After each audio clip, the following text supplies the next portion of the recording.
Paano mo malalaman kung ang isang tao ay nanlalamig na sa'yo? Simple. Unang-unang tatamaan sa lahat, komunikasyon. Yung haba at kalidad ng pag-uusap. Pansinin mo yung pag-uusap nyo. Parang sabaw na lang. Wala nang laman.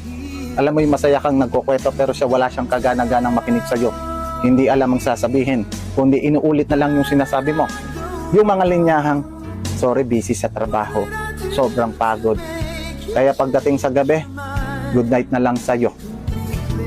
Ang haba ng pag-uusap umiiksi, nababawasan. Kada mag-partner, meron niyang takdang oras nag-uusap. Pag yan hindi mo nahawak, meron ng milagrong nangyayari. Halimbawa, lunch break niya. Pag ang lunch break niya, hindi niya na binibigay sa'yo, alam mo na, pabagsak na ang bangka mo. Para ka na nagdidilig ng halaman na matagal ng patay. Lagi mong tandaan, ang effort ng tao ay refleksyon ng interest sa'yo. Kaya pag wala ng effort, sa iba na nagpapacomfort.